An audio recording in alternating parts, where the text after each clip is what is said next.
नमस्कार मित्रांनो, private diary Marathi या यूट्यूब चॅनलवर तुमचं पुन्हा एकदा स्वागत आहे. चॅनलवर नवीन असाल तर चॅनलला सबस्क्राईब करा आणि व्हिडिओला लाईक करा. धन्यवाद.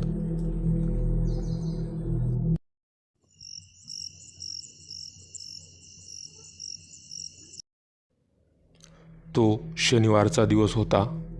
दिवसभर मला एक पण भाडं मिळालं नाही म्हणून मी उदास होतो. मी ट्रकमध्ये गाणी लावत ट्रक पुसत होतो. तेच मला फोन आला. हॅलो, मी फोनवर बोललो व फोन ठेवला. फोनवर बोलून मी खूप खुश होतो कारण मला भाडं मिळालं होतं नगरचं. मी वेळ बघितली. रात्रीचे 7 वाजले होते. मी हॉटेलमध्ये गेलो, चहा नाश्ता केला व ट्रक घेऊन निघालो. ट्रक आता मेन हायवेला होता.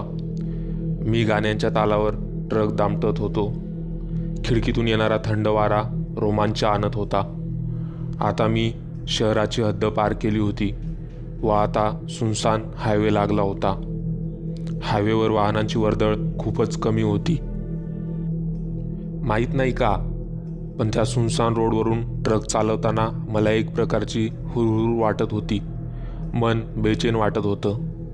रस्ता पूर्ण सुनसान होता व आता जंगल लागला होता. मी गाण्यांचा आवाज कमी कमी करत शेवटी टेप बंद केला. ह्या रोडवर मी पहिल्यांदाच आलो होतो त्यामुळे मला रस्ता नवाडा होता. मी ट्रकच्या खिडकीतून बाहेर बघत होतो. बाहेर काळाकुट्ट अंधार व गर्द झाडी होती. रोड पूर्ण खाली होता. एकही वाहन येताना किंवा जाताना दिसत नव्हतं. रोडच्या दोन्ही बाजूंनी उंच उंच डोंगर होते. ढगांच्या आडून थोडाफार चंद्रप्रकाश हा डोंगरावर व रोडवर पडत होता. मला आता भीती वाटत होती कारण गेले 10 किलोमीटर एकही वाहन मला दिसलं नव्हतं. त्या हायवेवर फक्त माझा ट्रकच चालत होता. आपण रस्ता तर चुकलो नाही ना, असं मला सारखं वाटत होतं. पण इथे रस्ता विचारायचं तर कोणाला विचारावं हा मोठा प्रश्न होता. आणि या सुनसान हायवेवर ट्रक थांबवणं म्हणजे खूप रिस्की काम होतं. त्यामुळे मी आहे तो रोडने ट्रक नेत होतो. ट्रकचं इंजिन सारखा आवाज करत होतं त्यामुळे माझ्या अंगावर शहारे येत होते. जर इथे ट्रक बंद पडला तर, या विचारानेच माझं काळीज उडत होतं. कारण अशा सुनसान हायवेवर रात्री ट्रक थांबला म्हणजे संकटांनाच आमंत्रण. ट्रक बंद पडू नये म्हणून मी खूप प्रयत्न करत होतो, पण शेवटी ज्याची भीती होती तेच झालं. ट्रक बंद पडला. मी खूप प्रयत्न केला पण ट्रक चालूच होत नव्हता. नेमका कशामुळे बंद पडला ट्रक हे मला कळत नव्हते. याआधी कधीच असा अचानक बंद पडला नव्हता. मी खूप प्रयत्न करूनही ट्रक चालू होत नव्हता.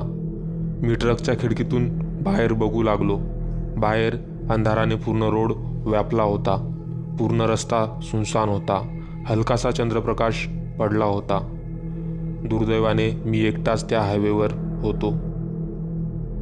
ट्रकमधून बाहेर जाऊन कुठून तरी मदत घेणे गरजेचं होतं, पण माझी हिंमत होत नव्हती ट्रकच्या खाली उतरायची. पण इथे थांबणंही कमी धोक्याचं नव्हतं. म्हणून मग कशी तरी हिंमत करून मी ट्रकच्या खाली उतरलो. तेच वाऱ्याची एक थंड झुळूक माझ्या अंगावरून गेली आणि माझ्या सर्वांगावर शहारे आले. तो थंड वारा अंगावर काटे आणत होता. मी ट्रक तिथेच सोडून पुढे चालू लागलो. जवळपास कोणी भेटेल मदतीला या आशेने मी चालत होतो. मध्यरात्री त्या जंगलाच्या हायवेवर मी चालत होतो. चालत चालत मी आता बराच लांब आलो होतो. तेच मला एक व्यक्ती दिसली. ती व्यक्ती हायवेच्या बाजूला एका झुडपाजवळ पाठमोरी उभी होती. माझ्या चेहऱ्यावर क्षणभर आनंद आला. त्या व्यक्तीमध्ये मला आशेचा किरण दिसू लागला. मी पावलं टाकत त्या व्यक्तीजवळ जात होतो, पण 4-5 पावलांच्या अंतरावरच मी थांबलो. तो व्यक्ती 6 फूट उंच होता. अंगात काळा कुर्ता व खांद्यावर घार बसलेली होती. मला त्या व्यक्तीला पाठमोरं बघूनच भीती वाटत होती. याला कशी मागावी मदत? हा तर विचित्रच भासतोय. त्यापेक्षा आपण परत जाऊया असा विचार मी करतच होतो. तेच तो व्यक्ती पलटला आता त्याचा चेहरा माझ्याकडेच होता. त्याचा चेहरा बघून माझ्या अंगावर चरकन काटाच येऊन गेला. त्याचा अर्धा चेहरा जळालेला होता. मी कसंबसं स्वतःला सावरलं. तेच तो व्यक्ती बोलू लागला. काय झालं? ते माझा ट्रक बंद पडलाय आणि मला रस्ताही मिळत नाहीये, मी म्हणालो. एवढंच ना, चल मी दाखवतो तुला रस्ता. तो व्यक्ती म्हणाला. तुमच्या चेहऱ्याला काय झालंय, मी विचारलं. यावर तो म्हणाला. सकाळीच माझा अपघात झालाय, मला दवाखान्यात जायचंय, पण कोणतंच वाहन आलं नाही इकडे. बरं झालं तू आला, आता मी जाऊ शकेन दवाखान्यात. असं म्हणत तो व्यक्ती चालू लागला. आता त्याच्या खांद्यावरची घार उडून गेली होती. तो व्यक्ती खूपच भयानक होता. मला त्याच्याकडे बघूनच त्याची भीती वाटत होती. पण मी तसं दाखवलं नाही व चालत राहिलो. आता तो व्यक्ती आणि मी ट्रकजवळ आलो. तो व्यक्ती ट्रकमध्ये ड्रायव्हर सीटवर बसला व मी बाजूच्या सीटवर बसलो. त्याने एकाच चावीमध्ये ट्रक चालू केला. मी अवाकपणे हे सर्व बघत होतो. तो चांगल्या प्रकारे ट्रक चालवत होता. आता माझी भीती कमी झाली होती. झोपेमुळे माझे डोळे लागत होते. तेच अचानक समोरून मोठ्याने हॉर्नचा आवाज आला.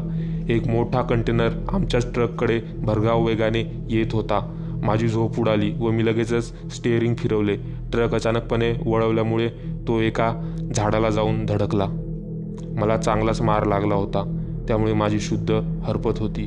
माझ्या डोळ्यांसमोर अंधार झाला व मी बेशुद्ध पडलो. सकाळी जेव्हा डोळे उघडले तर मी हॉस्पिटलमध्ये होतो. मी डॉक्टरांना विचारलं, माझ्यासोबतचा तो व्यक्ती कसा आहे? यावर डॉक्टर आश्चर्याने माझ्याकडे बघत म्हणाले, अहो, कोण व्यक्ती? ट्रकमध्ये फक्त तुम्ही एकटेच होता. हे ऐकून परत माझी शुद्ध हरपली. अर्ध्या तासाने मी जागी झालो व नीट रात्रीचा प्रकार आठवू लागलो. तेच मी चमकलो व माझ्या तोंडून शब्द बाहेर पडले, चकवा.